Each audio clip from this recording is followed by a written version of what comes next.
Hey everyone, good morning. This is Crystal Cargis, and I am the Special Projects Coordinator for Eating Disorder Hope. And we are so excited that you can join us today.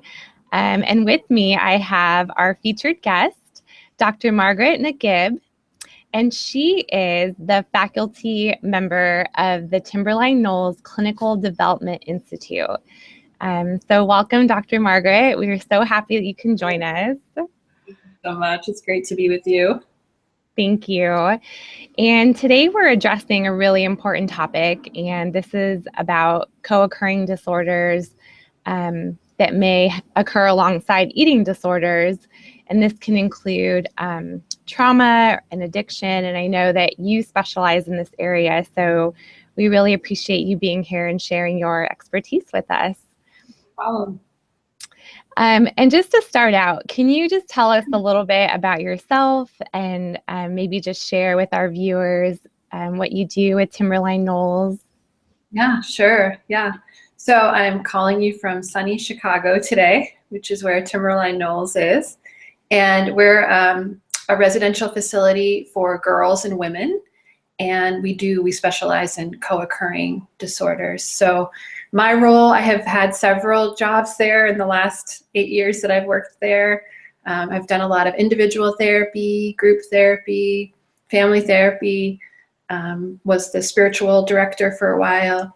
But now my role is actually to travel around the country. I have the privilege of doing that and training other therapists in how to work with co-occurring and eating disorders, and also educating the public about eating disorders and related things. So it's a great privilege.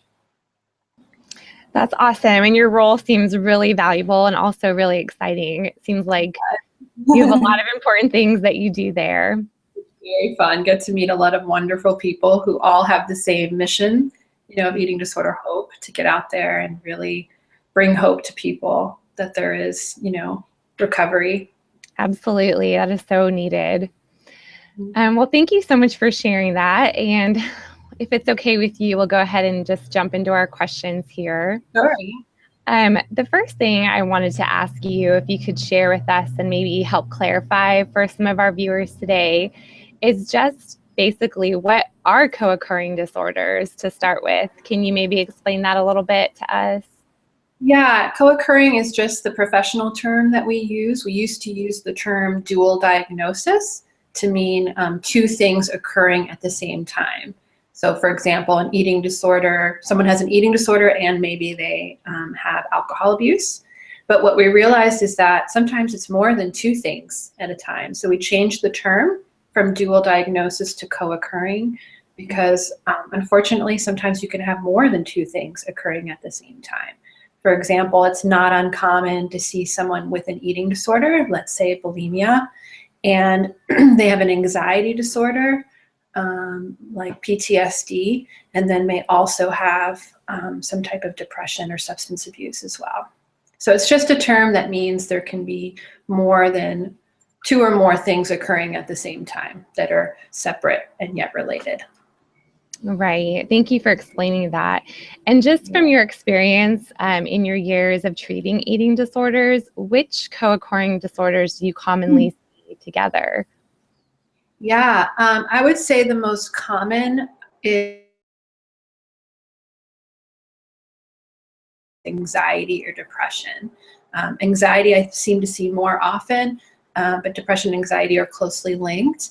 And then you also see some type of substance abuse is actually pretty common. So the statistics say that for women with eating disorders, they're 50% more likely to have some type of substance abuse disorder too.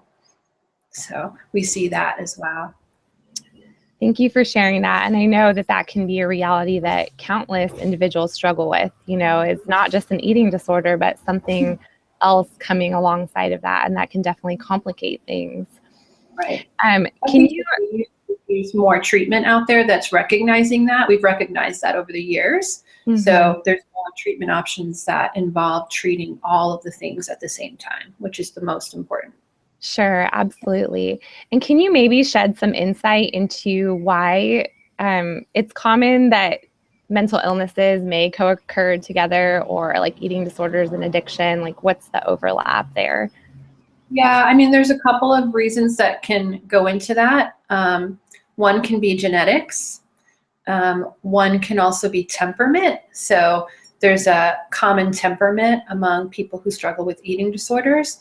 And sometimes that temperament involves having a difficult time with change and having a difficult time with tolerating difficult emotions. And so the eating disorder becomes one way to mask those emotions.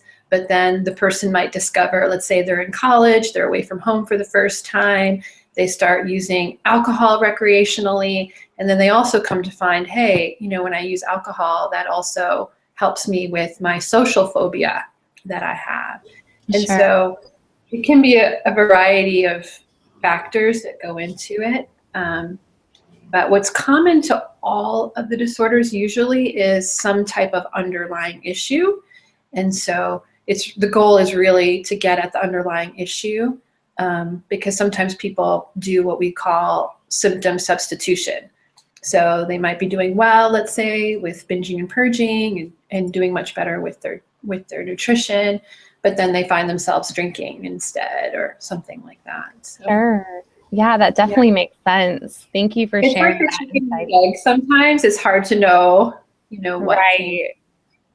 because even having an eating disorder can create anxiety and depression, right? So the Sure. anxiety comes with the body image issues and the dieting, that creates anxiety in and of itself on top of any other anxiety. Right, absolutely. And that kind of brings me right into my next question, which is about the topic of trauma. And we Okay. know that, like you said, that there is a genetic and biological predisposition to eating disorders. But in some individuals, there's an experience that can trigger that and cause it to, develop. And for some people, that is the experience of trauma. Can you shed some light on the connection between trauma and the development of eating disorders? Yeah, trauma, especially childhood sexual abuse, can be common. I'm very careful when I say that, because what I don't want people to do is say they have an eating disorder, sex abuse. I don't want them to worry like, oh, I must have that. But we just noticed that in the research that there's maybe a 30% correlation.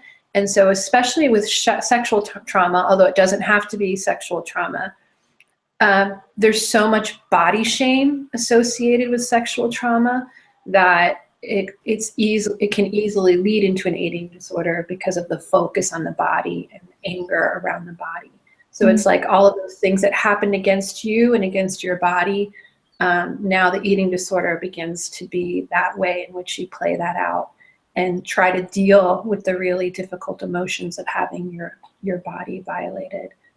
But also, change is hard usually for people who have that temperament that tends to be more likely to have an eating disorder.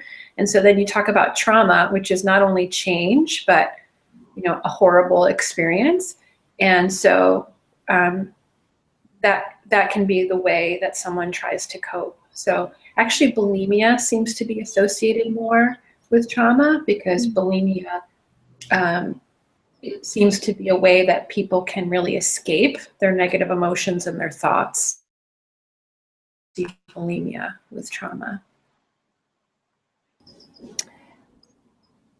Thank you so much for sharing that. And you did mention sexual abuse as one form of trauma. And also, I know that for some individuals, a traumatic experience might be something that is not necessarily traumatic for somebody else. Absolutely. Yeah. And I'm so glad that you pointed that out, Crystal, because it really is relative. And sometimes when I'm running a group, let's say, at the treatment center, sometimes people will feel like, well, whatever my trauma wasn't big enough. It's not as bad as, my peer here. And really, we talk about trauma as little t and big T. What is trauma for one person may not be for another, but that's partially because how we're designed and how we respond, and also kind of the pre-existing things going into that. So.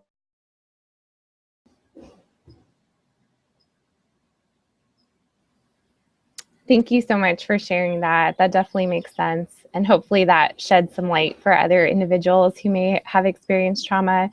But like you said too, just because someone has experienced trauma doesn't necessarily mean they're going to develop an eating disorder, but it certainly can be a factor that contributes.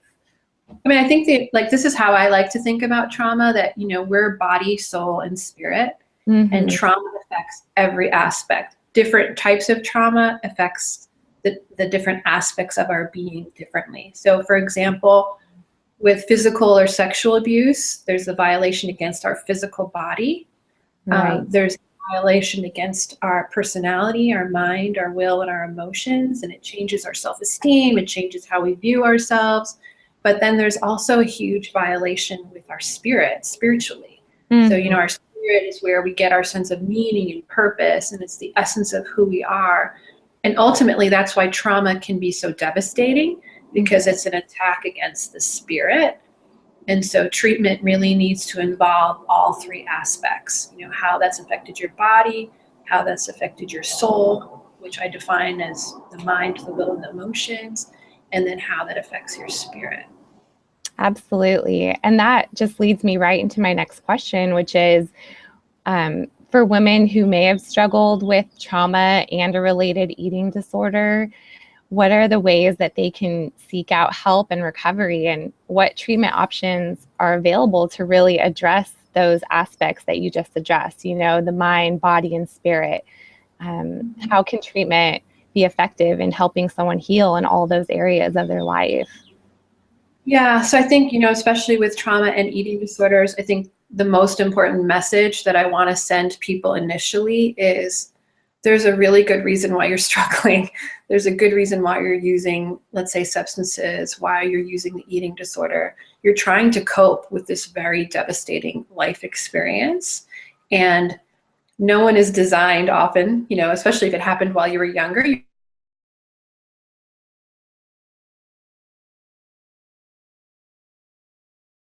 not only to deal with the immediate issue, let's say the eating disorder, but to really deal with the thing that's driving the eating disorder. And, it's hard, because if you work just on the eating disorder, which sometimes people want to do because the trauma seems too scary to work with, then as you're getting better and the symptoms decrease, well, your emotions start to come back and you start to feel things again. Right. And then lo and behold, that trauma pops up again. And so either the person will try to use their ED again, or they might use some other thing to try to bring that down. And so what I tell people is, this is your coping mechanism. And so I would never take away a coping mechanism without giving you something in exchange. So therapy and treatment is, number one, about putting you in that safe environment. So residential treatment is great for that. To me, it's the most kind environment to support you in every way you need while you're doing this hard work. And then to give you those coping skills to deal with the tough emotions, to deal with your experiences inside your body, inside, internally, the conflict, so that as you give up those behaviors, the unhealthy behaviors, there's something to exchange it with, so that the person doesn't feel so lost and alone and vulnerable. Does that make sense?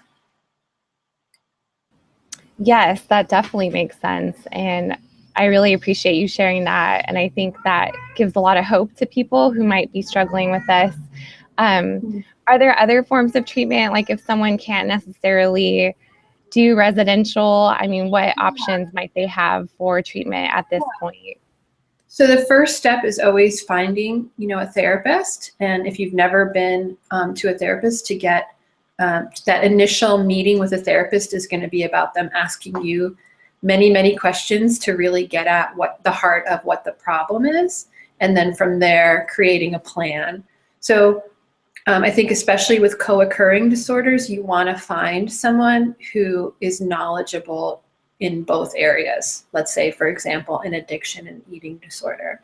Because what you don't want to happen, which is often unfortunate and common, is that you go to someone who specializes in substance abuse, but they don't know anything about an eating disorder, and so your eating disorder doesn't really get managed, or vice versa. So there's lots of great, and I know Eating Disorder Hope has resources, but go ahead and interview your therapist before you even meet them on the phone and find out what it is that they specialize in, so that you can at least start off with someone who can try to give the resources for all things. So it might mean a couple of people if you're not in residential. It might be seeing a nutritionist as well as a therapist, plus going to 12-step meetings to deal with any type of substance abuse, or maybe going to a trauma survivors group or an OCD group, depending on, what the issues are. Sure. But a therapist will be able to create a plan for you that's manageable, doable, and that will address it all at the same time. Sure. And I think I'm so glad you mentioned all those resources, because I know that with trauma, there can be a lot of shame and guilt, and it can be hard to expose it and really reach out for help. And I know a lot of people who are struggling might just find it difficult to really speak out about their struggles. So what encouragement might you offer to someone who just is really struggling and just not able to ask and reach out for help? Yeah, I think shame, the biggest lie of shame is that you should do it alone, and that there's something wrong with you. It's not that what happened to me was horrible, but now I am horrible. And that's really the voice of shame. And it's the biggest lie that someone can. So beginning to even think about that, there's a difference between struggling with what I've been through and beginning to believe that I am wrong, I am bad because what I've been through. And the thing about shame is you have to expose it. So the probably the hardest thing to do is expose it, but that's the very thing that begins to break that process. And help you to begin to see, oh, I'm not alone in this. Other people have gone through this. They don't think I'm horrible. And it begins to counteract those lies that shame tells you. Sure, absolutely. Thank you so much for sharing that. And hopefully that brings some hope and encouragement to any of our viewers who might be struggling with that, to know that there is help and that they can heal from this. Yeah. And to kind of conclude our time together, I would like to share a question from one of our guests today who's hopefully watching. And our guest wanted to know, what advice would you have for those in recovery who are doing great and then suffered new abuse and trauma? Can you answer that question, Dr. Margaret? That's just my first response is that makes me sad, because it's hard. It's always hard to hear that someone has had to endure something again, especially maybe coming out of the ashes of a previous experience. Sure. And so my first thought is, you are loved, and there hopefully are people around you who want to come alongside you and support you in this thing, and that you're not alone. And to not do the most normal reaction, which is to want to isolate, to want to say, well, what's wrong with me that all of these bad things keep happening to me? I must be doomed, right? But to as quickly as possible get back into that support system that you had. You must have had it to get through what you came through the first time. And life is not about trying to avoid trauma. I wish we could. If I could put people in magical little bubbles and keep them from having to avoid trauma, I would do that in a heartbeat. But I think it's about reconnecting with, what got you through the first time. There had to be something, whoever this person is that sent in the question, there had to be something that was bigger than what you were experiencing that got you through, whether it was your faith or your relationships. And to reconnect with that and recognize that you are valuable and you are worth it. You are worth getting through this trauma, and that you're probably stronger than you think you are, because you've been through this before and you've developed things differently. And while a part of you might feel like, I can't believe this is happening again, you're not the same person that you were, the first time. Exactly. You really do have this foundation of knowing how to be compassionate with yourself, deal with the lies of shame. Hopefully you already have support people. So yeah, get back into therapy, tell people that you trust that have been with you, and get back in that process of the healing process. Thank you so much, Dr. Margaret. That is such wonderful encouragement, and I just really appreciate you sharing your expertise on this topic, and for all the hope that you've shared as well. I think that definitely encourages other people, and I hope this has been encouraging. I know it has for me. It's a privilege to talk with you. Thank you so much. And just in closing, I wanted to share, if you're interested in finding out more information about Timberline Knolls, please feel free to visit their website. It is www.timberlineknolls.com. And as well as Eating Disorder Hope, we have a ton of resources and a treatment directory if you're looking to connect with a therapist or a treatment center. We would love for you to check out our website at eatingdisorderhope.com. And also, please stay tuned for our future Google Hangouts.